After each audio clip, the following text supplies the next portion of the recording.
Aw bisimila don kibaru kan Kantan Media jasiraw kan ani aw minnu tulo b'an arajo Keleya ale ka fiɲɛ tulukala kan foli k'a lase aw ma Mɔti ani a lamini na nin aw ka kunnafoni wagati selen ye a balimakɛ Abdulayi Kanta fɛ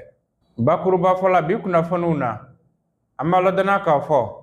Mali jagokɛlaw ka soba u ye lajɛrɛ kɛ bi dunanjigibɔ sira tɔn na kunnafoniw bɛna ɲɛfɔli kɛ a la dɔgɔtɔrɔw ka sigi dɔ kɛra Kulukorokaw fɛ sigi min ni a ye tali kɛ bana kan bana min n'an k'a ma ko biyɛndimi kunnafoniw bɛna ɲɛfɔli kɛ a la Mɔti Haut Conseil Islamique n'o bɛ Mɔti alisilamɛw ka jɛrɛ tɔnkulu ni k'o kofɔ ale ye dɛmɛ wale ta ka kwakurukaw k'olu sɛgɛrɛ Haut Conseil jabala la Mɔti kunnafoniw bɛna ɲɛfɔli kɛ a la ka sanga ni Mɔti maire Elhaji Isa Kansaye ale tɔgɔla kubu min dalen bɛ Mɔti kin bɛ wele ko Togel ale dugutigi a ye dɛmɛ wale ɲini sigida mɔgɔw fɛ yaasa u ka ntolancila minnu bɛ yen olu bɛ se ka kɔkɔrɔma dɔn cogo min na kunnafoniw bɛna ɲɛfɔli kɛ a la n balimaw aw bisimila don kibaru kɛnɛ kan Mali jagokɛlaw ka soba min ma ɲɛma ye Maju Senpara ye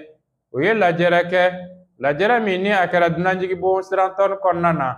lajɛrɛ o de min ye jamanadenw jagobatigiw izinibatigiw ani jamana maa ɲɛmaw ni ɲɔgɔn cɛ sigi kan bɛn o bɛ se ka kɛ cogo min na ɲɛfɔlikɛla n'a ɲɔgɔnnaw de kan sigi in kotigiya tun bɛ an ka marabolo ɲɛmaa bolo Abdulayi Mayiga sariya minnu sɔrɔla ka bɔ kɛnɛ kan ye olu filɛ nin ye. Ɲɔgɔnya ye a dabɔlen don fɛn min kama ɲɔgɔn faamuya bɛ yen ka kɔrɔ mais komi jamana gɛlɛya tun bɛ jamana na an bɛ ka bɔ gɛlɛya kɔnɔ sisan donc a tɔni mun bɛ yen ni gɛlɛya mun b'o la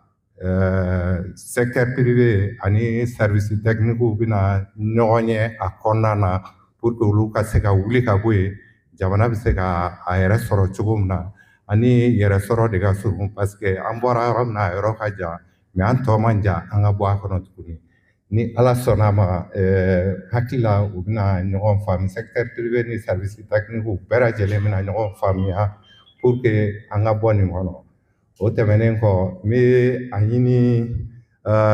minisiri ɲɛmaa fɛ u ka fɛɛrɛ bɛ kɛ pour que an ka se ka camion dɔw sɔrɔ ka fara an ka camion kan parce que règlement 14 ni nanen a ye camion ko dɛsɛ bila an na dɔɔnin donc o de la minɛn caman bɛ yen olu tɛ ka na donc ni u sera ka wagati di an ma pour que ka se ka TVA lajɛ ni lajɛcogo b'a la camion bɛ se ka sɔrɔ k'u san ka na joona cogo min na an ka se ka bɔ ni gɛlɛya ninnu kɔnɔna na ni ala sɔnna ma an bɛ bɔ a kɔnɔ fana donc n bɛ an ka minisiri fo n'o ye Musa Alasani ye ni an bɛ fɛn fɛn na sanga ni wagati a bɛ wuli ka s'a ma an bɛ wuli ka s'a ma ni gɛlɛya min bɛ yen o bɛ wuli ka bɔ yen ni ala sɔnna ma an bɛ bɔ nin kɔnɔ inshallah. Alhamdulillah an b'a la tanu an b'a waleɲuman dɔn ne tɔgɔ ye Abubakar Tangara ne ye agence de voyage Mali agence de voyage ka kumakɛla ye n'an ko ma commission des agents de voyage du Mali. Moi je suis le porte-parole et secrétaire à la communication chambre de commerce ni an yɛrɛ ye o membre ye donc table ronde organisé len don u fɛ bi fɛn min ye kɛnyɛrɛye o ni gouvernement u bɛ se ka sigi ka kuma halisa gɛlɛya min bɛ secteur kɔnɔ ka lajɛli k'o la gɛlɛya ninnu u bɛ se ka wuli cogo min na vraiment k'o jira ɲɔgɔn na gouvernement seko ye min kɛ k'o kɛ kɛnyɛrɛyew fɛnɛ kan ka min kɛ k'o jira u la pour que bɛɛ bɛ se ka lafiya cogo min na Mali sɔrɔda o bɛ se ka yiriwa cogo min na jamanadenw bɛɛ lajɛlen bɛ se ka hɛrɛ sɔrɔ cogo min na donc o cérémonie de tun bɛ yen a ɲɛmaaya tun bɛ premier ministre bolo n'o ye le général de corps Abdulayi Mayiga donc président ba yɛrɛ an b'a fo ka waleɲuman dɔn n'o ye chambre de commerce président ye Maju Senpara donc an bɛ ala tanu alhamdulillah ça s'est bien passé ala ka ɲɛ ka d'an ma ala ka bɛɛ sababa ma ala ka jamana basigi an bɛ min fɔ dɔrɔn alhamdulillah ni n'a ɲɔgɔnnaw ka caya ni jamana ɲɛmɔgɔw vraiment u b'a kɛ kɔrɔlen mais toujours n'a intensifiera o de ka ɲi a bɛ kɛnyɛrɛyew a b'u rassurer a b'a to u b'a dɔn ko jigiya b'u la donc kuma fɔ yɔrɔ bɛ an na a b'a to gɛlɛya mana cogo cogo inshallah an bɛ wuli ka jɔ kɛ pour que ka gɛlɛya in vraiment ka solution sɔrɔ a la donc an nisɔndiyara an kɔntana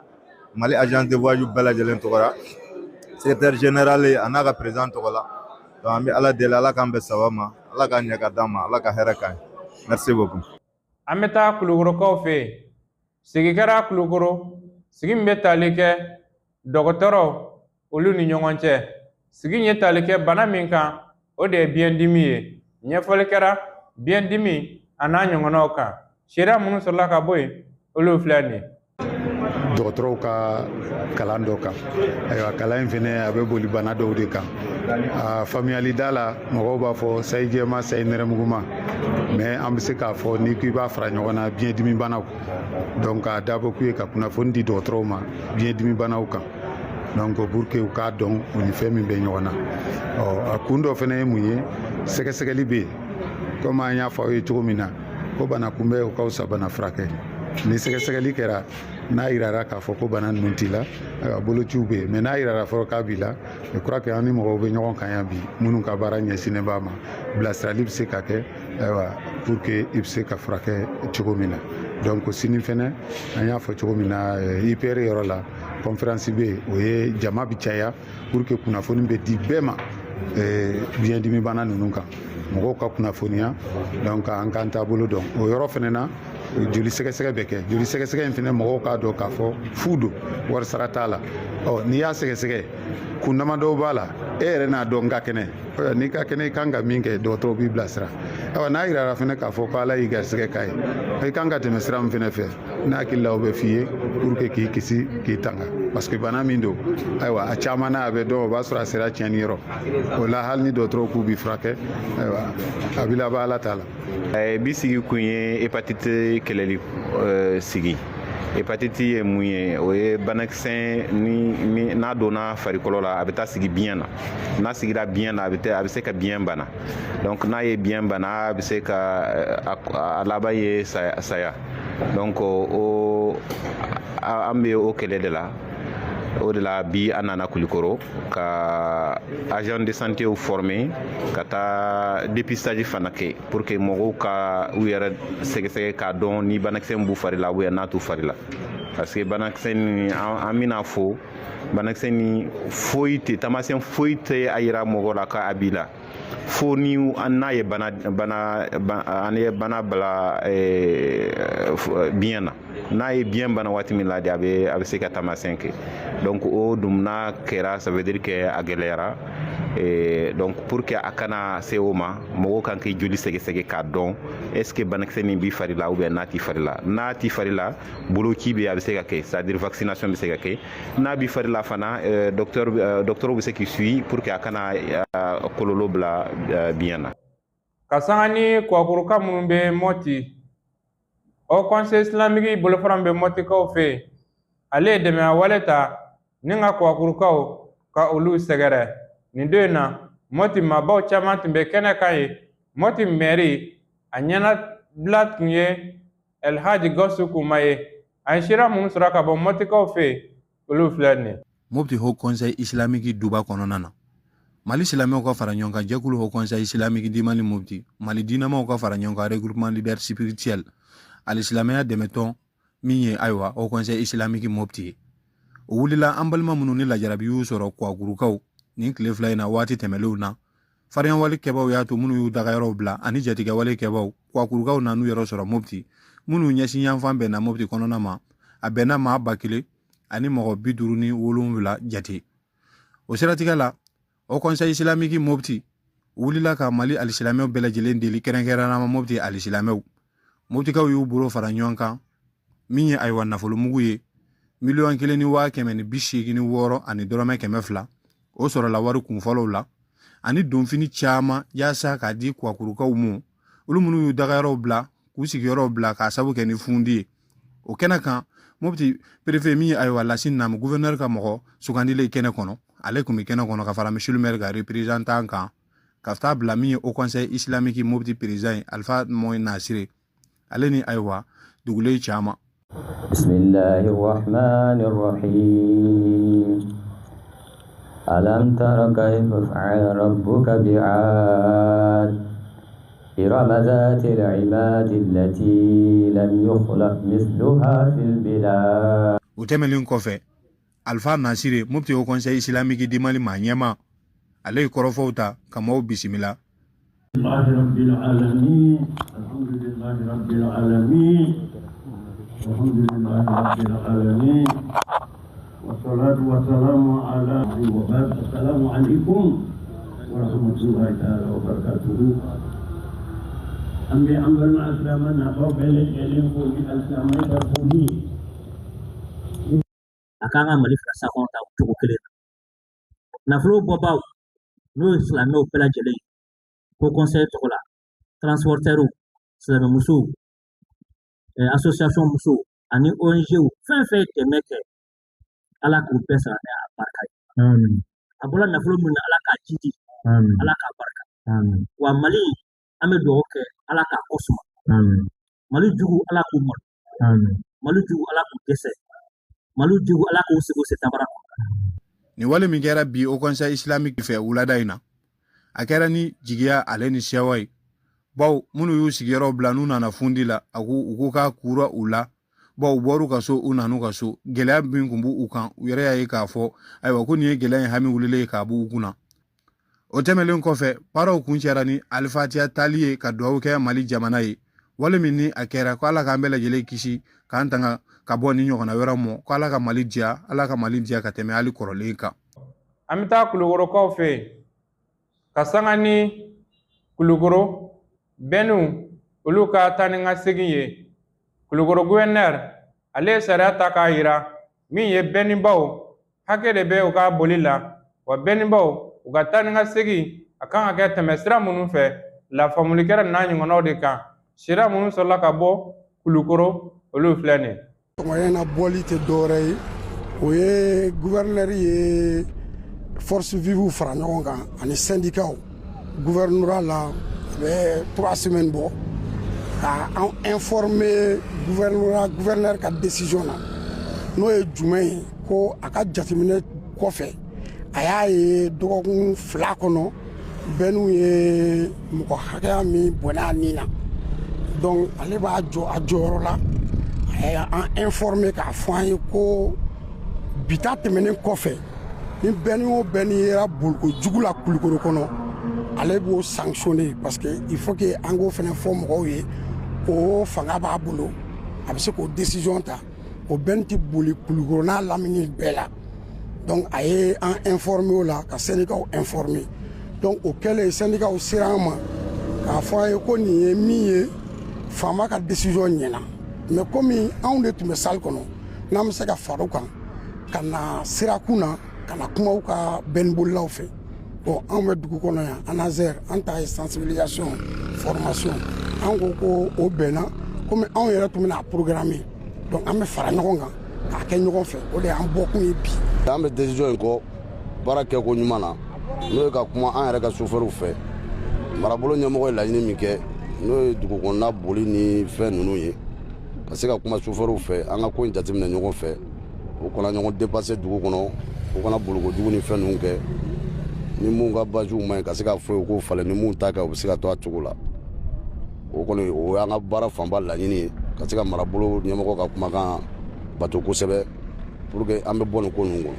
Sɔgɔmada in na an bɔlen bɛ an bɛ Carrefour Falo la n'i y'a jateminɛ sɔgɔmada in na équipe misigi de bɛ yan nɔ bɛnnibolilaw denmisɛnninw ka ca comme anw. Ni bɛnnibolilaw jateminɛ denmisɛnninw caman b'a la parce que fanga b'olu de la olu de bɛ se ka fɛn caman kɛ o ye ka bɛnnibolilaw yɛrɛ dama mobiliser entre eux u yɛrɛ dama ka kuma ɲɔgɔn fɛ u kana courses kɛ ka tɛmɛ ɲɔgɔn na u ka siraba sariyaw bato kosɛbɛ sɔgɔmada in na parce que jeunes de bɛ se ka jeunes sensibiliser parce que a bɛ se ka kɛ ni autorités kuma n'u fɛ ni policiers kuma n'u fɛ ou bien n'u yɛrɛ ka syndicats kuma n'u fɛ a ka gɛlɛn mais n'u jeunes ɲɔgɔnw yɛrɛ kuma n'u fɛ ne fɛ o la message bɛ passer kosɛbɛ an bɛ se ka ɲɔgɔn faamuya cogoya min na o la parce que nin ye gɛlɛya de y'an ka région kɔnɔ bi n'i y'a ye gouverneur yɛrɛ y'i impliqué a la fo ka sanction ta ko ni bɛntigi fɛn fɛn minɛna la ko bɛn ti boli Kulukoro kɔnɔ togoya min na a ti boli Kulukoro région kɔnɔ ten bon bɛn boli in fɛnɛ pourvoyeur d'emploi de a bɛ se ka kɛ sababu ye jeunes caman fɛnɛ ka baara kɛ ka musaka dɔ sɔrɔ ka taa ka famille na o de la sɔgɔmada in na jeunesse ye impliqué kosɛbɛ walasa an bɛ se ka kuma an jeunes ɲɔgɔn fɛ walasa u ka se ka boli dɔɔni dɔɔni ka siraba kasaraw bato togoya min na. an bɛ taa mɔtikaw fɛ yen ka sanga ni mɔti mɛri Elhaji Isa Kansai ale tɔgɔla kubu min dalen bɛ yen mɔti kin bɛ wele ko Togol ale dugutigilakaw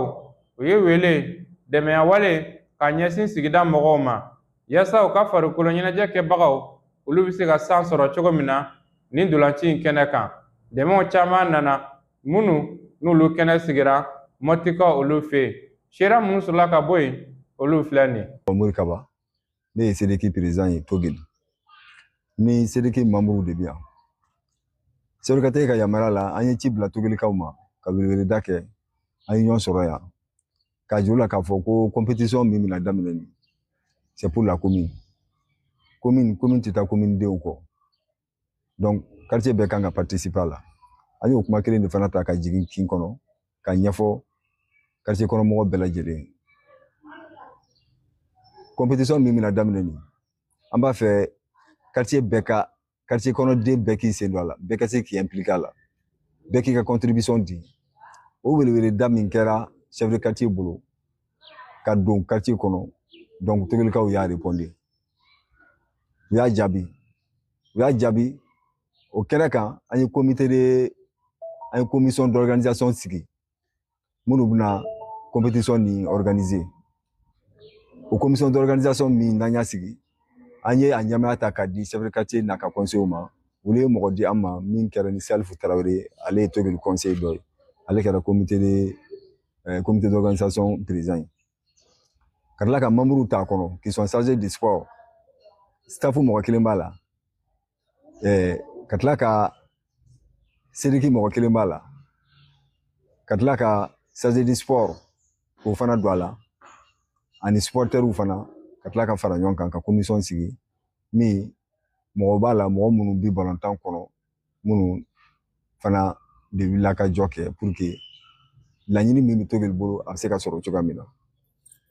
donc o jaabi de filɛ nin ye an ɲɛkɔrɔ ten min b'an ɲɛkɔrɔ ani min bɛ dibi la o de fana ka bon ni min b'an ɲɛkɔrɔ nin mais min b'an ɲɛkɔrɔ nin an b'a fɔ alhamdulilayi rabbil alamin an b'a la tanu ka barika da komi an ye weleweleda kɛ Togelikaden bɛɛ lajɛlen ma mɔgɔ bɛ yɔrɔ min bɛɛ k'i seko kɛ bɛɛ fana y'i seko kɛ an b'a daminɛ ni chef de quartier min ye Baru Santara ye ale n'a ka conseil farala ɲɔgɔn kan ka bolo fara ɲɔgɔn kɛ ka musaka bɔ k'a di o musaka latɛmɛna commission ma o kɔfɛ Yanbox Kasim Babel Gite ale fana kɛnɛ nin kan a y'a bolo don a kun a ye 5000 bɔ a tilala ka promesse fana ta équipe ye ko ni équipe taara finale la k'a bɛ 20,000 di 100,000 francs a fana y'o di kɛnɛ kan bon opérateur économique minnu fana bɛ kin kɔnɔ komi commune dɛmɛni sira de olu fana ma to kɔfɛ u bɛɛ y'u sen don a la opérateur économique fɛn fɛn bɛ quartier kɔnɔ min n'an b'a bɛɛ tɔgɔ fɔ a tɛna fɔ ka ban mais bɛɛ y'i jɔyɔrɔ fin mais a belebelew minnu kɛra an bɛ se k'an da don olu la k'olu fɔ a fɔlɔ ye jumɛn ye a fɔlɔ ye an ka ba ɲumankɛlaw ye minnu tɛ sɛgɛn u tɛ ɲina min ye Nana Wage ale ye Togelikaden ye a bɛ Togel kɔnɔ a bɛ Togel Sedeki la a bɛ Togel dɛmɛni sira fana kan Togel ka ɲɛtaa n'a yiriwa a pɛrɛnnen don o de fana na a fana a deliko de ye nin ye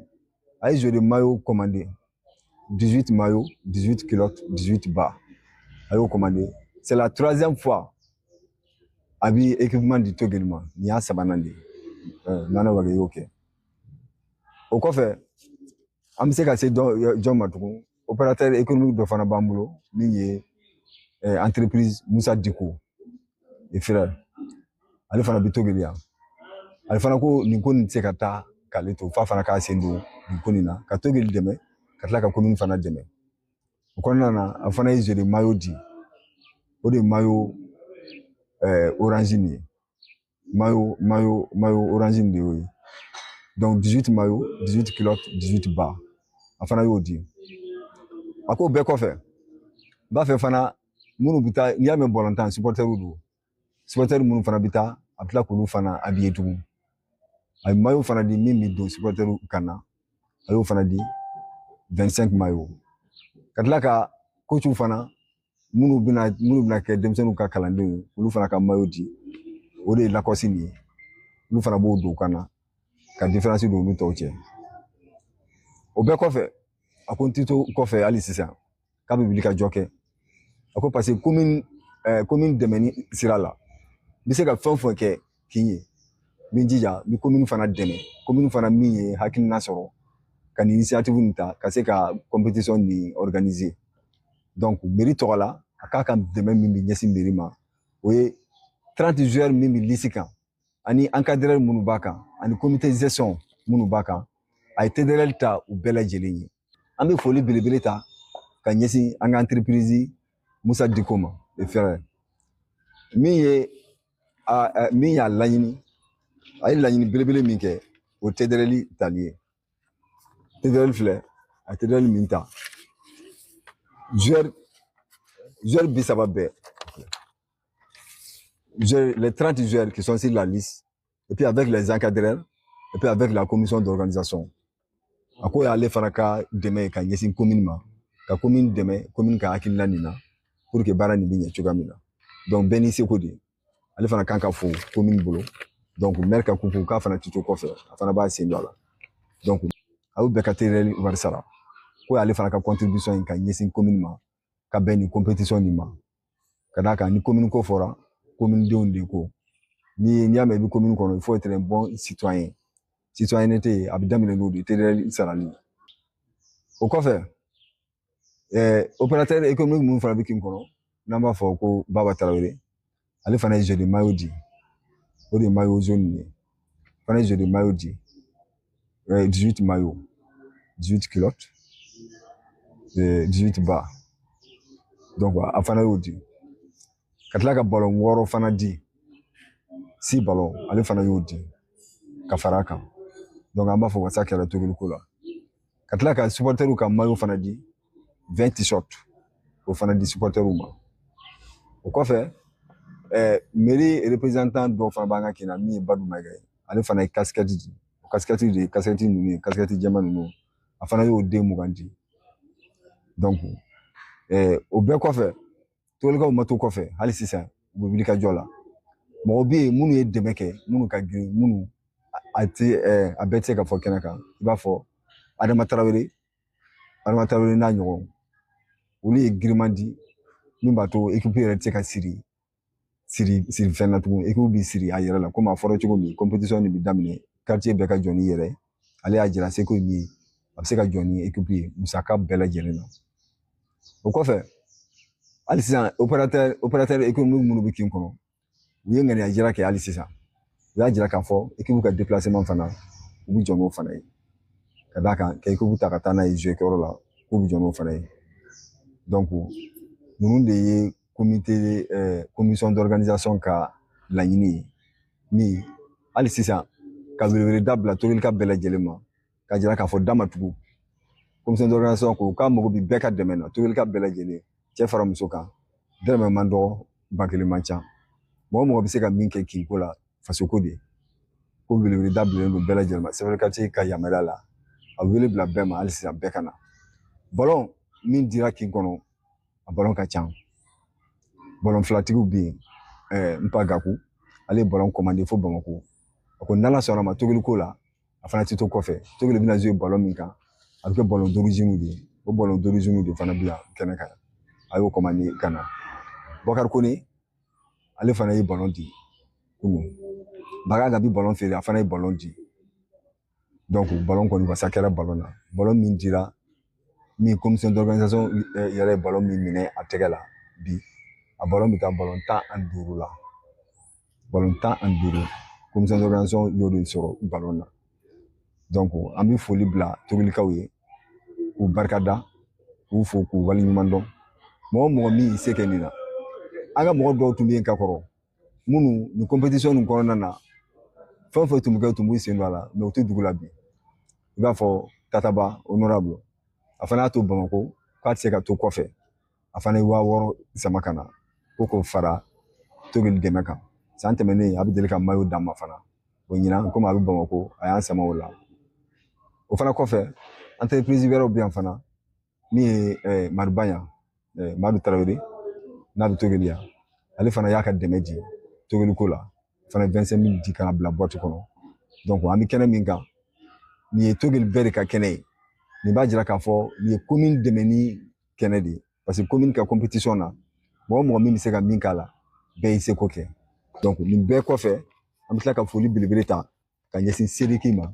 Sediki membre bɛɛ lajɛlen bɛɛ y'i seko kɛ bɛɛ y'a kɛ boîte kɔnɔ u kɔni y'a jira k'a fɔ olu ta kana fɔ mais bɛɛ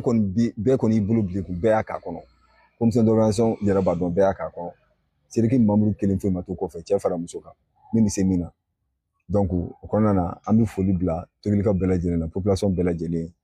k'a fɔ togili bɛ ka laɲini min kɛ min ye bolodi ɲɔgɔnma ye min ye fara ɲɔgɔn kan ye a laɲini kun de ye jumɛn ye kun tilenna kelen hakilina kelen laɲini fana ye min ye nin ka se ka sɔrɔ cogoya min na min ye coupe ye donc je pense que cette année togili ka coupe tali a sabatira bɛɛ bɛnna kan k'a fɔ togili fana bɛ coupe sɔrɔ togilikaw yɛrɛ bɛɛ wulila ka jɔ donc encadreurs yɛrɛ fana ye engagement di joueurs yɛrɛ bi ten bɛɛ motivelen don motivation bɛɛ sigilen don sen kan pour que coupe nin bɛ sɔrɔ cogoya min na et puis ka tila k'a jira fana coupe nin fana togili de fana y'a sɔrɔ ni togili y'a sɔrɔ commune de fana y'a sɔrɔ c'est Mopti qui gagne merci.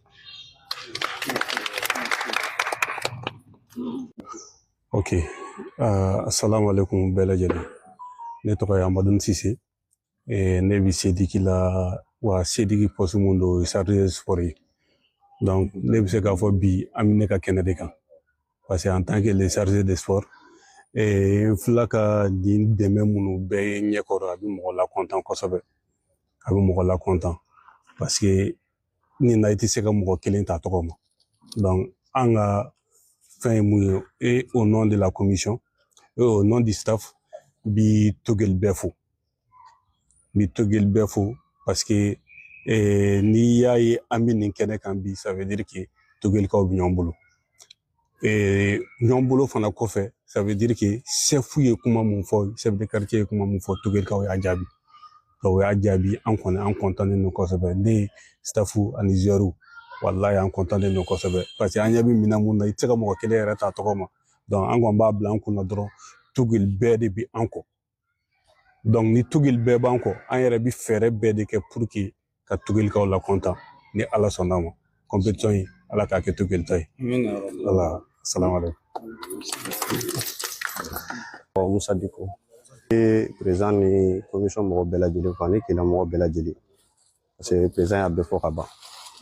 laɲini ye interquartier mun ye bon laɲini kɔni an ka laɲini ye mun ye bɛɛ ka fara ɲɔgɔn kan an ka kan kelen fɔ an ka bɛn kumakan kelen kan ani quartier ka kunkɔrɔta sɔrɔ a ko la donc a kɔni ye kuma caman fɔ a la mun ye an bɛɛ ka hakilina ye coupe de maire est organisée ka se k'an jeunes motiver ka quartier motiver an b'o fɔ ka waleɲuman dɔn mun ye Mopti mairie ye faut que bi i ka quartier dɛmɛ la première d'abord i kan ka i ka commune de dɛmɛ fɔlɔ parce que titre filɛ nin mɔgɔ caman t'a nafa dɔn donc a hakilina ye mun ye pour que jeunes bɛɛ ka se ka fara ɲɔgɔn kan u ka se ka continuer ka t'u ka titre sara parce que o de bi i kɛ commune na den ye o de bi i ka hakɛ caman bɛ yen i bɛ se k'a kuma fɔ mais ni titre t'i bolo i tɛ se k'a kuma fɔ mais n ye profiter nin canal in kɔnɔ pour que jeunes bɛɛ ka se k'a dɔn mun ye titre ye u ka droit dɔ don u kan ka a ta pour que u ka se k'u ka commune dɛmɛ donc n ye profiter o de kɔnɔ ka hakilina in ye hakilina in ko peut-être n dɔgɔnin minnu bɛ yen ani commune ka jeunes minnu bɛ yen nɔ ani quartier yɛrɛ vraiment u ka se k'a dɔn ko mairie bɛ se ka dɛmɛ n'o sira de ye pour que ka mairie dɛmɛ il fallait que an ka se ka nin acte ninnu bɛɛ ta tuma bɛɛ ka mairie sɛgɛrɛ pour que ka mairie dɛmɛ a ka baaraw la parce que fɛn caman bɛ yen an b'a fɔ o ka k'an ye mais an de kan ka musaka fɔlɔ bɔ a bɛ bɔ cogo da bɔ titre na o ɲɔgɔnna de la donc n y'o hakilina ta ka taa don nin balontan in kɔnɔ pour que au moins quartier tɔw fana ka se ka u banba u ka se ka nin ɲɔgɔnna wɛrɛ kɛ pour que vraiment an ka mairie ka se ka sankɔrɔta sɔrɔ olu fana ka se ka dɔɔni bénéficier mun bɛ se ka kɛ k'an ka sigida labaara k'an ka sigida saniya. Papa ma Jɛnɛbɔ ne ye Sediki membre ye togeli kɔnɔ an ye nisɔndiya mun sɔrɔ nin kɛwale in na dan t'a la quoi a diyara n ye a bonyana ma ani sodiya dan foyi den kelen tanya an bɛ duwawu min kɛ ala ka kupu nin taabolo ɲuman nɔgɔya ka kupu in d'an ma an ka na an ka quartier kɔnɔ Togel. Tɔgɔ Dahaba Wage n bɛ wele Nana Wage Togel. Mamuru ye n sarzelen do conflit de la bɛnbaliya yɔrɔ parce que nin ye ne yɛrɛ ka minɛ ye an ka fara ɲɔgɔn kan ne b'o de la Togel. N ka baara ye o de ye ni bɛnbaliya bi yɔrɔ o yɔrɔ ka essayer ka kuma a la pour que an bɛ solution sɔrɔ a la. Bon hali bi n bɛ Ala de fo tuguni an ye ko min daminɛ Ala ka n'an dɛsɛ a kɛli la. Hakilina min ye ne bila ka mayo di n ka kin ma parce que hadamaden n'i bɛ kin na kana kɛ ko min n'a fɔ i ti ye i ka sigida toujours i bɛ ko daminɛ n'o de ye quoi n'i bi i ye hɛrɛ fɛn fɛn sɔrɔ a ɲɛsin i ka sigida lamɔgɔw ma bon ne ka sigida mɔgɔw bɛ balontan na bon maire ka coupe ni y'a édition 8nan de ye mais ne ye mayo di daminɛ ni y'a siɲɛ 3nan tɛ Ala deli a ka tigɛ u wele dɔrɔn u ka na meilleur sentiment na parce que kin y'an bɛɛ de jɛ ye n'i y'a ye an jɛlen don kin de b'an jɛ quoi an bɛɛ bɛ ɲɔgɔn sɔrɔ kin de la sinon an si ka sɔrɔ da tɛ kelen mais an bɛ ɲɔgɔn sɔrɔ kin de la Togelko de b'an fara ɲɔgɔn kan ka Togel layiriwa pour que Togel ka taa ɲɛ n ka Ala deli ye fɛn min ye yarabi Ala ka kupu in nɔgɔya n ka kin de ye n ka kupu kɔrɔta n ka se ka fɛn wɛrɛ kɛ min tɛ mayo ko ye. Ala bɛ kɛnɛ ko dɔw fana ye dɛmɛw kɛ ka bɔ kɔfɛ n'o ye mutika minnu sigi kɔfɛ n'o ye Togelkaw folikan jumɛn las'u ma. Effectivement n b'u fo u ni kinden ɲumanya u ni duguden ɲumanya parce que nin bɛɛ an ye maire de dɛmɛ a ka baara la k'an ka kin fana sankɔrɔta maa si tɛ fɛ kin ko la i ka to kɔ bɛɛ bɛ fɛ ka taa ɲɛ de kin kɔ la. Ne tɔgɔ ye Dirisa n jamu ye Sumare alhamdulilahi rabbil alamin n bɛ aw bɛɛ lajɛlen fo vraiment kɛrɛnkɛrɛnnenya la n bɛ an ka maire fo n b'an ka chef de quartier fo n b'an ka sedigi président fo donc vraiment nin kɛnɛ nin vraiment alhamdulilahi rabbil alamin nin ye bɛn kɛnɛ de ye vraiment nin ye nisɔndiya kɛnɛ ye nin organisation yɛrɛ vraiment a bɛ bɛn de kɔfɔ a kɔrɔ de y'a ye ka dugu bɛɛ ka kinadenw bɛɛ ka mɔgɔkɔrɔbaw bɛɛ ka denmisɛnninw bɛɛ bɛɛ ka don da kelen fɛ bɛɛ ka don da kelen fɛ vraiment ne kɔni nisɔndiyalen don bi kosɛbɛ vraiment nin ɲɔgɔn ma deli ka kɛ vraiment nin y'a siɲɛ fɔlɔ ye an bɛɛ ka jɛ ka fara ɲɔgɔn kan vraiment ka jukɔrɔma dondon kɛ vraiment an ka sigida ye jukɔrɔma dondon belebeleba vraiment nin y'a siɲɛ fɔlɔ ye récompense bɛ se ka kɛ min ye vraiment o de kɔrɔ ya u ka récompense bɛ kɛ min ye o ye coupe de vraiment ni jukɔrɔma dondon in bɛɛ lajɛlen kɛra pour que ka se ka équipe jukɔrɔma don u ka se ka résultat min di n'o ye coupe ye ka coupe ta ka na n'a ye an ka kin na yan vraiment o de ye an ka nisɔndiya yɛrɛ belebeleba ye. An cɛ ka kulomajɔ la nin bɛ dansi kɛ bi don kibaru la min labɛnna k'aw lase balimakɛ Abudulayi Kanta fɛ Kanta Media jasiraw kan ani anw b'a la k'an lamɛn radio Keleya kan an bɛ foli lase aw bɛɛ lajɛlen ma k'a fɔ Ala ka dɔgɔkun jira an na. Ne bɛ nin fɔ silamɛw ye u k'u tulo don n ka lakan in na. Kanta Media a lajɛbagaw a filɛbagaw a kanubagaw nin ye kunnafoni ka bɔ Kanta Media a ɲɛmɔgɔso yɔrɔ la u k'u b'a da aw bɛɛ lajɛlen tulo kan aw minnu bɛ yen k'aw ye Kanta Media kanu k'a ka baara kɛcogo kanu k'a ka baara kɛcogoya ka kɛ o fɛ Kanta Media ko k'a b'a da aw tulo kan nisɔndiyalen k'a fɔ ko min y'a ka baara ye olu bɛ se ka yiriwa cogo min na aw bɛ se ka nimisi wasa sɔrɔ ka taa fɛ cogo min na a bɛ se ka kunnafoni d'aw ma kunnafoni balolen don aw ka diinɛ aw bɛ se k'o faamu Kanta Media fɛ cogo min na Kanta Media ko a b'a da aw tulo kan walasa o baara in ka se ka kɛ aw nimisi ka wasa Kanta Media fana nimisi ka wasa k'u mago bɛ minɛn dɔw la minɛn ninnu bɛ tali kɛ i n'a fɔ kameraw walasa aw bɛ se ka ja ɲumanw sɔrɔ cogo min na kamera pieds a fɔ o ma ko trépied fo ka taa se ordinateur ma Kanta Media ka baara olu bɛ se ka yiriwa cogo min na Kanta Media a ko ni mɔgɔ min fɛ ka dɛmɛ ni minɛn ninnu dɔ ye k'a san ka d'u ma fi sabilila Alahu Taala jati kama walasa Kanta Media diinɛ sira kan Kanta Media kunnafoni sira kan aw bɛ se ka wasa sɔrɔ cogo min na Kanta Media fana bɛ se ka wasa ni a ka baara ye cogo min na nɛgɛjuru siraw aw bɛ se ka olu wele 69 33 57 06 walima Orange 79 02 77 13 Kanta Media a ɲɛmɔgɔso a ko ale dalen b'aw ka faamuyali ko ɲuman na wa aw bɛna se ka dɛmɛ kɛ walasa Kanta Media aw bɛ se ka aw kunnafoni ka diinɛ ɲuman ka se k'o fɔ aw ye cogo min na Alahu Taala k'an bɛn sababa ma wassalam. Ne bɛ nin fɔ silamɛw ye u k'u tulo don n ka lakan in na.